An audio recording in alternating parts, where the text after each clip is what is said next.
Hey Knight, so this is chapter 1. Let's do 1 to 2. We'll do the first 2 chapters and possibly a third, depending on how short that third chapter would be. Okay, so chapter 1, Mermaid's Curse.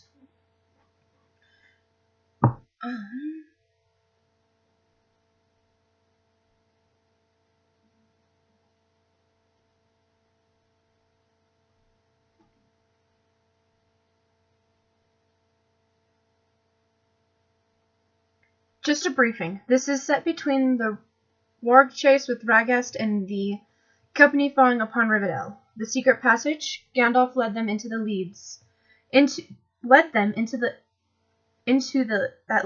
to Rivendell is deeper than meets the eye. I always imagined that if it was in... Wait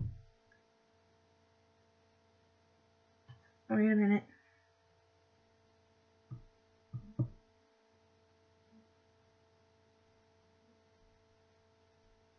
Okay, so chapter 1, Mermaid's Curse. So are there any other creatures out there that don't exist, but actually do? Bilbo said stiffly, shuffling closer to the fire for warmth. I've met a troll now, thank you. Is there anything else I should prepare myself for? The company shared a few chuckles, but Bilbo was being totally serious. Aye, there are many weird and wonderful creatures out there, laddie. Just waiting for you to find them, Balfour replied, a twinkle of amusement in his eyes. Taking another toke of his pipe.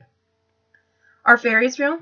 Bilbo inquired, remembering the stories his mother used to tell him of how one of her ancestors took a fairy wife. Of course, he never really truly believed her. Aye, but they are hard to see, only a few feet tall. Keeley piped up.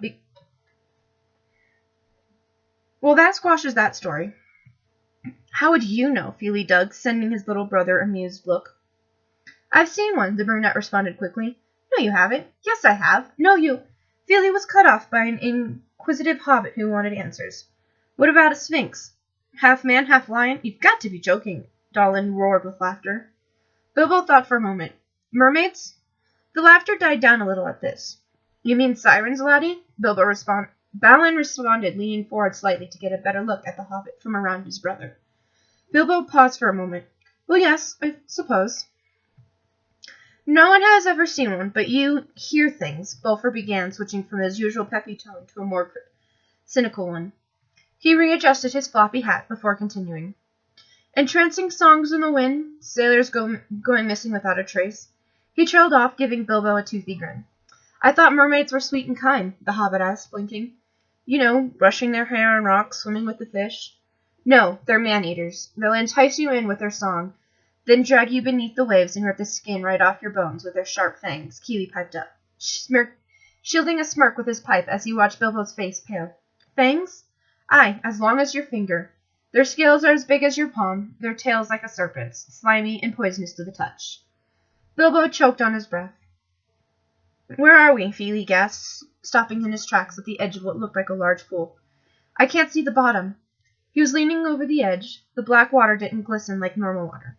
It was empty-looking, and just being near it made you feel like the life was being sucked out of you. Get away from there, Dory hissed, grabbing the young dwarf prince by the back of his coat and roughly pulling him back. It looks evil. Thorin shot Gandalf a look. They were all out of breath from running, and by the looks of it, their path was blocked by this thick water. The company was standing in a vast cave at least 30 meters high, twice that wide and at least 100 deep. They had followed the snaking network of caves, and now they reached a dead end. You took us the wrong way, Thorin accused, glaring up at the wizard bitterly. Gandalf heaved an exasperated sigh. No, Master Dwarf, I did not. He nodded towards the other side of the lake. There, across the water, was an exit. From where they stood, it just looked like a dark hole. We've been here for hours. How much further? Nori asked, sitting beside Ori, his hand on his shoulder. A fair way, Gandalf replied stiffly, taking the first step towards the water.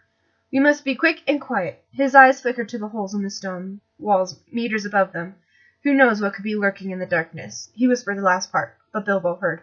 Come on. He stepped into the water. Bilbo half expected him to just fall in, but he didn't. He kept walking. It's shallow? Ori exclaimed, watching the water rise nearly to his middle calf. It looked deeper. Deception is a dangerous forte, Master Dwarf, Gandalf replied quickly, clearing his mind was elsewhere. Clearly, his mind was elsewhere. His eyes were scanning the water, then the walls, then the water again. It was making Bilbo feel uneasy. It was about 100 meters from one side of the cave to the other, and for the first 30 meters it all seemed to be going well. Until Keeley tripped on something hidden in the water bed and fell, landing in the water with a yelp of surprise and a great splash. After that, everything was a blur for Bilbo. It had all happened so fast. At first, everything went silent, like the sound had been sucked from the air. Then everyone was yelling. The dwarves were drawing their weapons and shouting at one another. Then Bilbo saw them, whatever they were. Creatures crawling out from the edge of the water. They stood, hunched over, their skins sagging in the color of dirty moss. Their limbs and fingers were long. At the end of each finger protruded long, yellowed nails. Their eyes were bulging and crazed, and tongues lolling. Bilbo barely had a chance to unleash Sting when there was another loud splash. Bolfer! He heard Bombur cry. Looking around, Bilbo noticed a disturbance in the water. It was bubbling and rippling violently. Under the surface, Bombur struggled. One of those cave dwellers was dragging him down. He wrestled against it, trying to free its long, sickly fingers from his neck. The creature opened its mouth, bearing a mouthful of vicious-looking fangs, its eyes hungry. Then he saw it, a shimmer of gold. The beast in front of him was pulled away in one swift moment. Then he saw a pair of eyes, a pair of golden shimmering orbs, before he was being pushed and pulled. Belfer broke the surface with a gasp. Instantly, multiple pairs of dwarves' hands reached for him, pulling him back to the shallower water. "Are you all right?" Bombur asked him, shaking him roughly. Belfar stood behind him, muttering in Khazol, I think is how you pronounce it. This way, Belfer didn't get a chance to reply. Everyone was looking at the hobbit, or rather, the back of him, as he scuttled off in a different direction. A completely different direction to the exit Gandalf had recommended. "Bilbo!" Gandalf called, making after Bilbo, who was now wading in water up to his waist. The dwarves watched as the wizard and the burglar disappeared into another network of caving. They all exchanged glances before chasing after them. "Master Baggins!" Balin shouted, struggling against the deepening waters. "What has gotten into him? I saw something!" The cave was pretty dark now, the only light coming from where they entered. "Was it gold?" Bolfer asked, he wading the fastest, trying to catch up to the hobbit. "Yes, you saw it too? I saw a splash of gold out of the corner of my eye, and—" "Enough!" Thorin stopped, glaring at the hobbit and the toy maker. "What is going on?" His face was sour, but then he saw it. Just a glimpse, a flash of bright gold disappearing off to the left. Chapter 2. At your service. The dwarves looked at Gandalf for answers, and by suspicion and confused look on his face, he had none.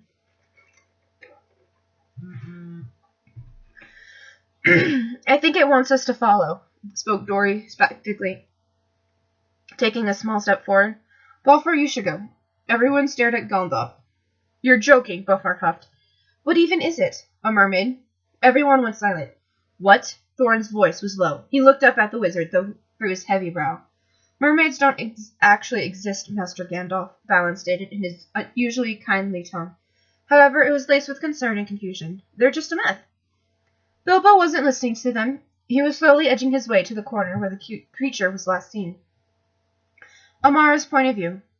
I waited patiently, nervously thumbing at the fraying hems of my wet tunic, my eyes glued to the corner. Where are they? Did I scare them? I bit my lip and made to swim back when I saw movement in the water drawing closer. I waited some more, now pulling at the hem of my tunic, growing more and more tense. They're very small for men, too small. They're very stocky, too, and I've never seen men wearing such strange attire. I instinctively went back under the surface when a curly-haired figure hesitantly came around the corner. "Hello?" it asked, blinking at me. I only had my eyes out of the water, and I was watching him intently. I noticed his sword hanging at his side, and my hand moved towards the hilt of my own. "I'm Bilbo Baggins." He paused, taking another step forward. "Of Bag End. What's your name?" He gave me a small smile. I blinked at him. His face was round and his ears pointed. He had an overall friendly vibe about him. "Amara," I replied, shooting towards him slightly. "Normal point of view." "Amara," the girl replied, sliding towards the hobbit slightly. When she moved, the water did not ripple. It was as if the water parted for her, not her parting the water. She had the largest eyes Bilbo had ever seen, and they were of bright gold. Her hair was half up, messily bundled toward the back of her head. The bottom of it hung down, fanning out into the water around her. It too was bright gold. Not a blonde, not a honey, not a caramel, but a bright, shining gold that seemed to glitter like it was covered in hundreds of thousands of tiny diamonds. She had all sorts of assortments entwined into it, shells, strange-looking coins, bits of colored thread, beads, and he swore he caught sight of the glimmer of a teaspoon behind her ear. He stared, eyes wide, as she drew ever closer. "Well, it's a pleasure to meet you, Miss Amara." He stuck out his hand for her to shake. She stopped and stared at his hand quizzically. Truth be told, she didn't understand. Why was he holding out his hand? She came closer, staring, inspecting the hobbit's hand. She gave it a sniff. This amused Bilbo as he chuckled and wiggled his fingers playfully at the strange girl, just an inch or two away from her button nose. The sudden movement of his fingers made her jump, though, and she moved backward a few feet and made a strange noise, like a purr almost, but short, sweet, and sounded surprise. She then grinned at him. Bilbo's stomach dropped. "No, they're man-eaters. They'll entice you in with their songs, then drag you beneath the waves and rip the skin right off your bones with their sharp fangs." Fangs. The strange creature had fangs. Not how the Hobbit imagined them, though. They were shorter, not as sharp as she just had one pair. Suddenly, the rest of the company came splashing around the corner, calling for Bilbo. This, of course, distracted him, and he turned to their racket. "Shh!" he hushed them, turning back around. He found her gone. "Now look what you've done," he exclaimed. "You've scared her." A response of muttered apologies came his way, and he sighed, turning back to the caves before them. "Amara!" he called after the girl. "Wait!" Thorin's voice echoed around the cave. "Is it safe?" "It happens to be a girl, and she seems harmless," Bilbo interjected, folding his arms across his chest. "And her name is Amara." Thorin gave him a look, one Bilbo had come to recognize to be "Don't sass me." Bilbo was about to speak again when Balfour pushed past him, his attention elsewhere. The rest of the company following his gaze, and found a rather nervous-looking girl peering at them from around a large rock. Bilbo tried to give her his sweetest, most sincere smile, but he wasn't sure she saw it from behind Balfour. "Balfour, at your service," he introduced rather abruptly. Amara eyed him rather suspiciously. When she didn't respond, he continued, "Thank you ever so for saving me back there." He had his usual playful smile as he jerked his head back towards the other cave. She then smiled again, not a grin as before, but a small, earnest smile. "You are welcome," she replied quietly, her eyes flickering anxiously behind him towards the others. There was a small pause before Gandalf cleared his throat. "Miss Amara," he began, giving her a slight nod. "We may be slightly lost." Thorin shot him a tart look. "Water has spread since I was last here. Those creatures have spread. You don't happen to know a safe path through these caves?" "I do," Amara replied, blinking at him innocently, not catching on to his hint. "Would you be able to show us?" He tried again, less subtly. She smiled again. "Of course." Gandalf smiled and chuckled, clearly somewhat relieved. "Well, that's good, isn't it?" He gave Bilbo a small nudge. "I am Gandalf the Grey, and this is Nori, Dori, and Ori, Balfour, Balber, Owen, and Glon, Dalin and Balin, Fili, Kili, and Thorin Oakenshield." Thorin's baritone voice cut off Gandalf's cheery one, as he was glowering at Amara. He didn't trust her. She was a mermaid, after all. It was in her nature to be deceitful and lure unsuspecting males to their deaths. "Yes," Gandalf sighed disapprovingly at Thorin's tone. "And of course you met Bilbo and Balfour." Amara looked at them all, eyeing them all up, one by one. When her gaze fell on Thorin, it suddenly felt like he had hundreds of tiny insects crawling all over him. She made him feel uncomfortable. "I like your head ornament," she suddenly said. Her voice was cheery and sugar-sweet, and she smiled sweetly at Balfour. Okay, so I will do 3 chapters. So chapter 3, Swordplay and Fateful Proverbs. Can I first... That's not part of the story.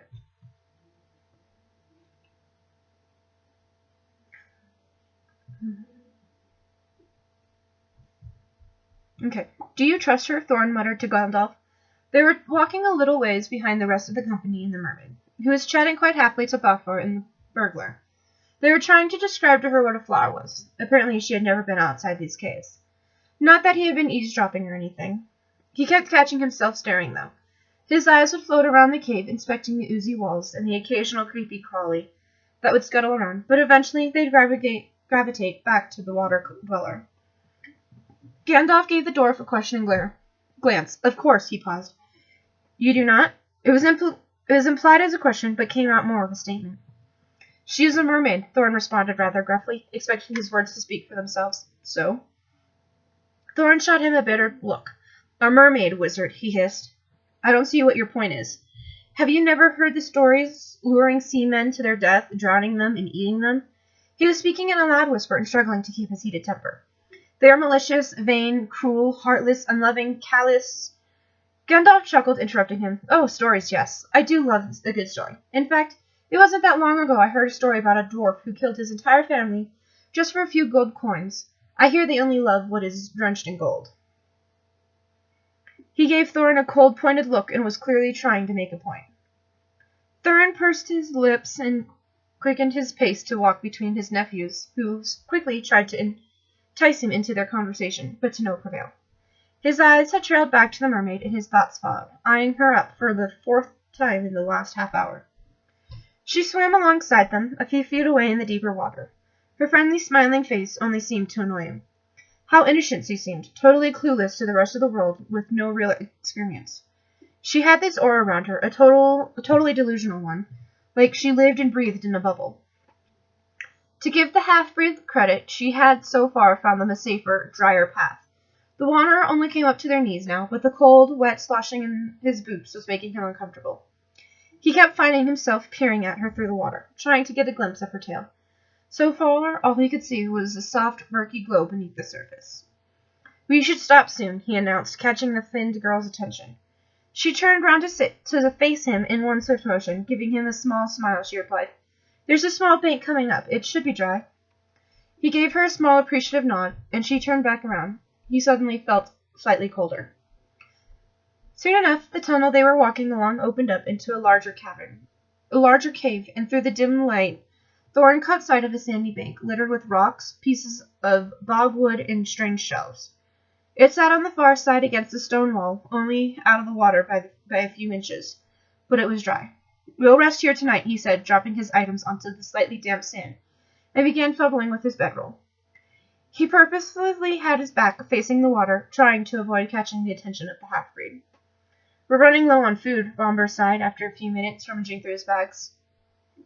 Everyone grumbled at this. They were already growing impatient with their solitary, demanding, both physically and emotionally, environment, and the strain that came with it was beginning to show. Then we'll ration, Thorin replied flatly, trying not to show his disappointment and kick a few shells out of his way. His stomach was rumbling, and he was desperate for a large, hot meal, especially after the day they'd had. Take a break from making YouTube videos. No. Why not? Because I want to make them. Just take a break once in a while. I did. I didn't do any last... Oh, no, I did some last night. I slept last night, so that was my break.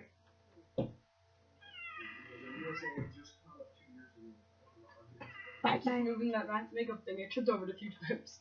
Bye-bye.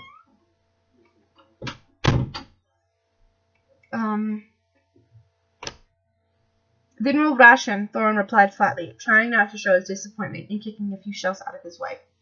His stomach was rumbling, and he was desperate for a large, hot meal, especially after the day they'd just had. Straightening up, he noticed his nephews looking around, a puzzled expression on their faces. Khaleesi noticed their uncle stare, and he dropped his gaze. Amara's gone. Who? Oh. Thorin strode past the younger prince and towards Nori and Owen, who were assembling a fire with what wood they had in their packs. I'm sure we'll manage without her. Thorin couldn't help but feel somewhat thankful. It felt like a weight he didn't know was there had been lifted from his chest. For some reason, her presence made him feel on edge.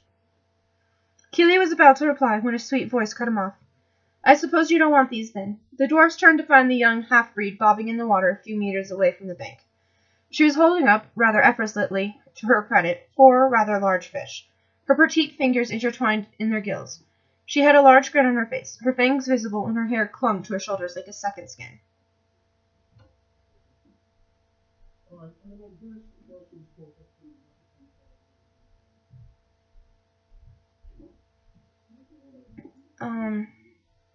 Her neck was more or less free from the golden strands, and 4 slits were clearly visible on either side of her neck. In the dim light they moved slightly as she breathed. Ah, yes, Keeley exclaimed, clearly unfazed or unaware of the half-breed's gills, for he elegantly and rather enthusiastically splashed through the water to meet her. "Thank you." He took the fish from her and came splashing back, a shocked expression on his face. "No rationing tonight, boys. 'Ere, lad, go take a bowl over to the lass." Balin pushed a bowl of fish stew into Keely's hand. "Why me?" he hissed, glancing over his shoulder, squinting through the darkness to look for the mermaid. He was one of the unfortunate few who saw her gills earlier, and while the others that did weren't particularly surprised that a creature that lives in the waters had features that aided this, Keely, on the other hand, had turned green. "I can't even see her. Is she here?" "Call for her. It's only polite. She did catch the fish, after all." "Can she even eat fish?" Thorn injected, his face laced with a subtle bit of bitter mockery. It was the first time he'd spoken in nearly an hour, having previously been preoccupied with his own thoughts. "She's not a fish," Balin replied matter-of-factly. Then he paused for a thought. "Is she?" Suddenly, the bowl Balin was holding out for Keely disappeared. The rest of the dwarves watched in silence as Borfor wandered over to the stretch of bank that led out into the water a little further than the rest, and with a thump he plopped himself down where the sand met the water. There was dead silence for a few moments, the only sound coming from the crackling pop of the fire. The company was engrossed, totally fascinated by the black-haired dwarf's sudden involvement. Even Gandalf let his beloved pipe hang loose from his lips slightly. Keely suddenly thumped Feely in the chest and pointed. And there she was, peering out from a cave wall at Balfour questionably. He simply raised the bowl towards her and grunted. Surprisingly, she seemed to understand, for she slowly drifted over to him. Thorn couldn't help but watch in quiet awe at the way she moved through water, so elegantly, so silently, as if she was floating. She stopped a few feet away from Balfour, where the water became a lot shallower. The rest of the company was in silence, all leaning and straining to see and hear what would happen next. Barely blinking at the sight before them, a somewhat strange dwarf holding out a bowl of fish stew to a rather socially impaired half-brain. Balfour removed one hand from the bowl and made a wiggling motion with his arms. Amara's brow furrowed, clearly confused.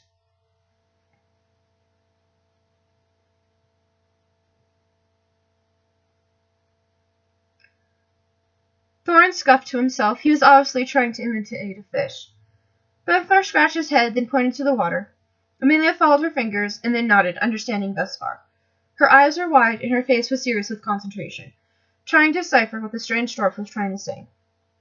Thorin couldn't help but smile a little at this. She was so innocent-looking. He then did the wiggling motion again, and her brow furrowed a little, but she nodded slowly. Balfour then did something which made her laugh. To this day, none of the company would deny it was the most beautiful sound they'd ever heard. It was so whimsical and fresh. Her entire being began to glow a soft gold. Thorin noticed something glisten just under her collarbone through a rip in her tunic. But when she moved, it covered back up and was gone.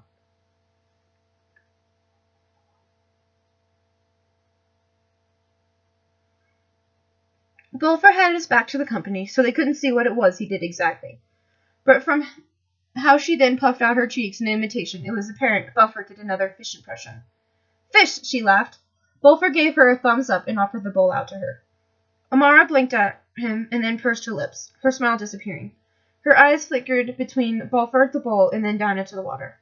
It was then that Gandalf leaned forward slightly. "By my beard," he muttered as the mermaid began to edge her way closer to Balfour. "What?" the hobbit asked, looking between Amara and Gandalf. No one answered. No one needed to answer, for all the questions that were forming on the tip of their tongues were soon to become clear. In one quick, swift movement, Amara slipped onto the bank next to Balfour. The dwarves nearly stopped breathing at the sight that unveiled itself to them, and they just stared in total wonder at the sequence of bright gold scales that peeked out from the hem of her long, worn-out tunic. Something went thump in Thorn's chest at the sight of her tail. Never had he seen anything like it. The gold of her tail made all the gold in Erebor look dull.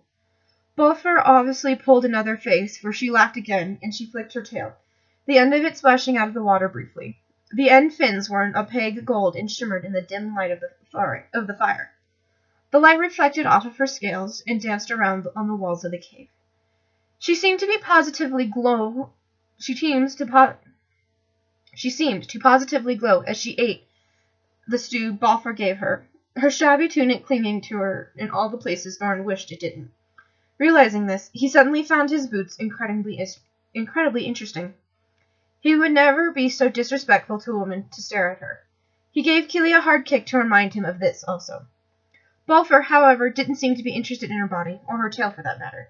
He seemed to be enjoying himself thoroughly, though, flinging his arms around wildly and grunting at her. Thorin doubted that Amaria could actually understand, but she nodded along and laughed with him nonetheless. Beaufort then began to pull at something on her side, and Thorin once again found himself peering slightly to see what he was doing. Amaria wiggled slightly and moved, allowing Beaufort to bring up a rather strange-looking bow. "What's that?" Keely popped the question without even thinking. Obviously, the familiar object had caught his eye, and he suddenly wanted involvement. Amara jumped slightly at his sudden interaction and dropped her spoon on her lap. "Whoops! What's that Beaufort's holding?" Keely asked again. Clearly, it was a bow, and he seemingly knew this, for he pulled out his own bow and stood up, making his way over to the two, a new-found confidence in his stride. "A water bow," the half-breed piped cheerily at him. "It is roughly the same shape as a normal bow, but in the middle, where the arrow sat, where a peak curve usually, it was suddenly dipped into a blunt point. It was also pale blue in color, and made from a material Thorin himself couldn't even title. What's the difference?" Keely found himself sitting next to Beaufort to examine the bow further. "What's it made from?" "A kale tree," she replied, her mouth full. "What's that?" She blinked. "A kale tree. It's an underwater climbing plant, but it has thick stems and branches. It only covers some parts of these caves." "What's with the shape?" "What? It's made for the water. The shape gives more—" She paused, brow furrowing as she thought for the word. She bounced slightly and grinned before taking another mouthful of stew. Keely held the bowl in his hand. It was a lot lighter than his own, and a little smaller, but he failed to believe that it was any more powerful than his own. To be honest, he doubted it had much at all. The young prince gave it back to her slowly, seemingly unconvinced. "What else can you do?" he asked, sounding almost rude, but Amara just smiled, clearly not catching his tone. "I have a sword." She began fiddling with something on her side of her waist that Thorin couldn't see. She then pulled off her scarab and handed it to Keely without a second thought. Thorin found himself craning his neck to get a better look. "What make is this?"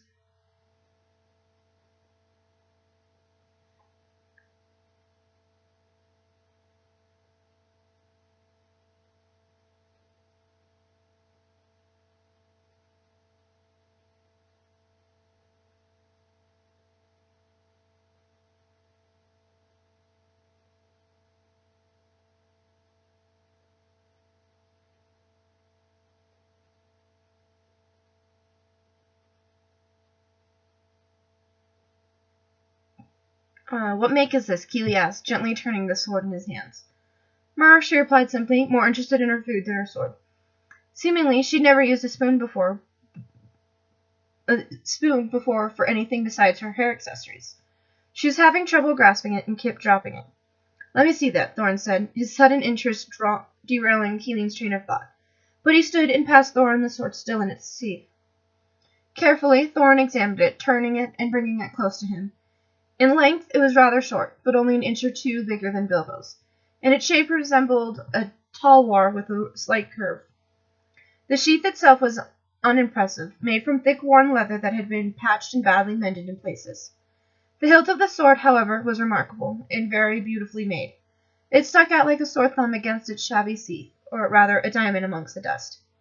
The hilt of the sword was a deep gold, brass color that gave off a dull shine in the firelight. From what Thorin could see, it was well overdue, a good clean. It donned a dome knuckle guard that wrapped partially around the grip like a lacy vine, flicking up in places sharply like spikes, and in others it swirled. In the center of each curl was a small, glistening emerald. Slowly, Thorin wrapped his hand around the hilt and gave it a slight tug. It was slightly stiff, but came free with a little wiggle. The blade, too, was a little dull, maybe even a little blunt, but a good rub with a whetstone would sort that out. The blade itself was a white silver, which contrasted beautifully with the hilt, and down the center was encrusted with the same tiny emeralds as a knuckle guard. "What does this say?" Thorin referred to the faded lettering just under the hilt. It was too worn to decipher, even when he squinted at it, and traced the letters with a heavy finger. He didn't recognize the language. "What tongue is it?" "It's Bavishim Tharin. And it says Alsing Toldech." I don't even know if I said that right. It's who and says what? Feely choked on his pipe. It's Mersh, specifically the tongue of the folk from the Moon Sea. It's an ancient proverb for merfolk, a reminder to stay strong and never to fall. It says water cannot burn. Okay, so that's the first 3 chapters, and there's a lot of things in here that I'm probably not gonna pronounce right. So yeah, but yeah, that's the first 3 chapters. So peace out, knights.